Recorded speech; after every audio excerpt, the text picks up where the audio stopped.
गरीब खिलौने वाली। ये कहानी है गरीब शीला की, जिसने हालात से कभी हार नहीं मानी। शीला का पति सुरेश पान की दुकान लगाता था। सुरेश एक लापरवाह और आलसी इंसान था। उसका मन अपनी दुकान चलाने से ज्यादा दोस्तों के साथ गप्पे मारने में ज्यादा लगता था। सुरेश और शीला के 2 बच्चे थे, बड़ी बेटी ऋचा और छोटा बेटा ऋषु। शीला को हर वक्त अपने दोनों बच्चों के भविष्य की चिंता सताती रहती थी। सुरेश की कमाई ज्यादा नहीं थी। वो दिन भर अपनी दुकान में अपने दोस्तों को बुलाकर समय बर्बाद ही करता था और घर कैसे चलेगा इस बारे में तो वो कभी सोचता ही नहीं था। एक दिन जब सुरेश शाम के वक्त दुकान से वापस घर लौटा तो शीला ने उससे कहा, आ गया? सुनिए जी, मुझे आपसे बहुत जरूरी बात करनी है। घर के अंदर घुसा नहीं कि शुरू हो गई इसकी किचकिच। अरे पति थका हारा घर आया है, ये नहीं कि चाय पानी कुछ पूछे हैं। सब जानता हूं, क्या जरूरी बात करनी होगी तुझे। फिर कोई नया खर्चा सूझा होगा तुझे। आप नाराज मत होइए। अच्छा बैठिए तो ये लीजिए पानी, चाय भी पकने रख दी है मैंने। मैं क्या कह रही थी जी, वो मेरी सहेली है ना मीना, पिछले महीने उसके पति ने नया काम शुरू किया था। वो दिल्ली से बने बनाए कपड़े लेकर आता है बहुत सस्ते में और उन्हें यहाँ अच्छे दाम पर बेच देता है। मीना बता रही थी खूब मुनाफा हो रहा है उसे। हाँ तो अब तू चाहती है कि मैं भी उसकी देखा देखी दिल्ली के चक्कर लगाना शुरू कर दूं? पता भी है तुझे दिल्ली कितनी दूर है? अच्छी इतना भी दूर नहीं है। और मैं आपसे मीना के पति की नकल करने को नहीं कह रही। कपड़ों के अलावा भी बहुत सारी चीजें होंगी जो वहां मिलती होगी।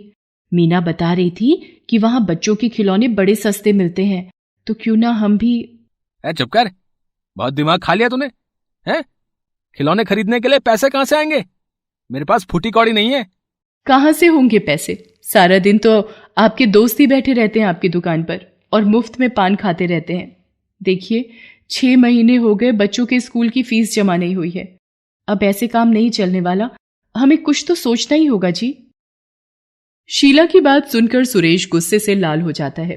वो शीला को उसके बालों से पकड़कर खींचता है और जमीन पर गिरा देता है। फिर गुस्से से कहता है, कैंची की तरह चलने लगी है तेरी जुबान। अब तू मुझे बताएगी कि कैसे चलेगा और कैसे नहीं।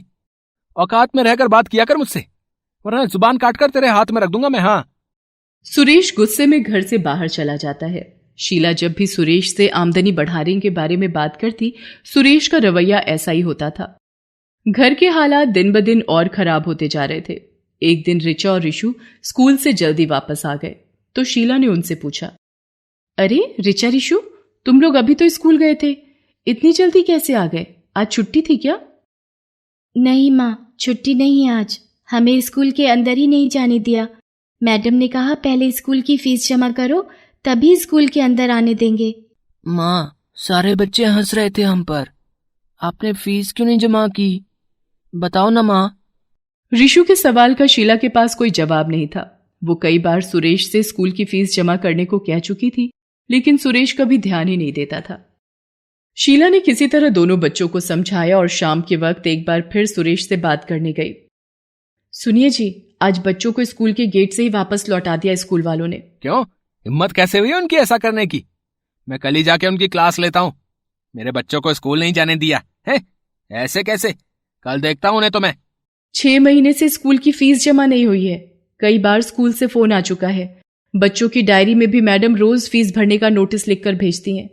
गलती तो हमारी ही है ना जी, स्कूल वाले भी क्या करें? हाँ, स्कूल वाले तो तेरे रिश्तेदार है ना, जो इतनी तरफदारी कर रही है उनकी। अरे इतनी भी क्या आफत हो गई? और वैसे भी स्कूल में बच्चों को भेजने का तो मेरा शुरू से ही मन नहीं था। साफ पता चलता है कि माँ बाप को लूटने बैठे हैं, लेकिन तुझे कौन समझाए। ऐसा कर, बच्चों को कल से पास वाले सरकारी स्कूल में भेजना शुरू कर दे। वहां के मास्टर जी से मैं बात कर लूंगा। नहीं, ऐसा मत कीजिए। अपने दोनों बच्चे पढ़ने में बहुत अच्छे हैं जी। वो स्कूल वाकई बहुत अच्छा है। हम कर लेंगे, कुछ ना कुछ कर ही लेंगे, पर बच्चों को उसी स्कूल में जाने दीजिए। फिर मेरी बात काटी तूने है? तुझे एक बार में बात समझ में नहीं आती क्या है? साफ साफ सुन ले, पैसों की खान नहीं है मेरे पास। मैं अपने बच्चों को सरकारी स्कूल में ही पढ़ा सकता हूँ। तुझे अगर इतना ही शौक है तो तू भर दे फीस और बना ले कलेक्टर। सुने, मैं अपने दोस्तों के साथ बाहर जा रहा हूँ, हफ्ते भर में आऊंगा वापस। तब तक बच्चों को सरकारी स्कूल में भेजना शुरू कर। मैं वापस आकर मास्टर जी से बात कर लूंगा। इतना कहकर सुरेश वहां से चला जाता है। वो आए दिन अपने दोस्तों के साथ मौज मस्ती करने निकल जाता था और कई कई दिन बाद घर लौटता था। शीला सब कुछ सह सकती थी, लेकिन अपने बच्चों के भविष्य को बर्बाद होता हुआ नहीं देख सकती थी। उसने ठान लिया कि अब वही कुछ करेगी और अपने बच्चों के स्कूल की फीस भरेगी। शीला अपने कुछ जेवर बेच देती है और सबसे पहले जाकर स्कूल की फीस जमा करती है। बच्चे फिर से पहले की तरह स्कूल जाने लगते हैं। बच्चे खुश थे और खूब मन लगाकर पढ़ाई कर रहे थे, लेकिन शीला को आगे की चिंता सता रही थी। आगे स्कूल की फीस कैसे जमा होगी, ये सवाल अब उसके सामने था। तभी एक दिन शीला का छोटा बेटा रिशु रोता हुआ घर आया तो उसकी बड़ी बहन ऋचा ने उससे पूछा, अरे रिशु, क्या हो गया? तू रो क्यों रहा है? दीदी, बाहर सारे बच्चों के पास कितने अच्छे अच्छे खिलौने हैं और मेरे पास कुछ भी नहीं। मैं किससे खेलूं? अरे बुद्धू, ये भी कोई रोने वाली बात है? चल चल मेरे साथ चल, मैं तेरे लिए खिलौना बनाती हूँ। ऋचा रिशु को अपने साथ लेकर घर के पीछे की तरफ जाने लगती है। शीला भी बच्चों के पीछे जाती है। वो देखती है कि ऋचा घर के पीछे पड़ी मिट्टी से रिशु के लिए खिलौने बना रही थी। थोड़ी ही देर में उसने मिट्टी से कई सारे सुंदर सुंदर खिलौने बना दिए। रिशु भी ऋचा की मदद करने लगा। दोनों बच्चों को खिलौने बनाने में बहुत मजा आ रहा था। फिर खिलौनों को आकार देने और सुखाने के बाद ऋचा ने उन पर बड़े ही सुंदर तरीके से रंग भी कर दिया। शीला को यह सब देखकर एक तरकीब सूझी। उसने तुरंत ऋचा को अपने पास बुलाया और उससे कहा, ऋचा, वाह बेटी, तुमने तो बहुत ही सुंदर खिलौने बनाए हैं। बेटी, क्यों ना हम मिलकर ऐसे बहुत सारे खिलौने बनाएं और फिर उन्हें बेचने लगे। इससे कुछ पैसे भी मिल जाएंगे और फिर तुम दोनों की स्कूल की फीस भी टाइम से भर पाऊंगी मैं। हाँ माँ, ये तो बहुत अच्छा आइडिया है। मैं और रिशु दोनों आपकी मदद करेंगे। बहुत मजा आएगा। ऋचा और रिशु की मदद से शीला अपने हाथों से मिट्टी के खिलौने बनाने लगी। फिर उन्हें अपने घर के बाहर ही बेचने भी लगी। वो खिलौने आसपास के बच्चों को बहुत पसंद आए और खिलौने तेजी से बिकने लगे। धीरे धीरे शीला के हाथ में सफाई आने लगी, जिससे वो और भी सुंदर खिलौने बनाने लगी। कुछ दिनों के बाद सुरेश वापस घर आ जाता है। वो शीला को खिलौने बेचते हुए देखकर बहुत गुस्सा हो जाता है।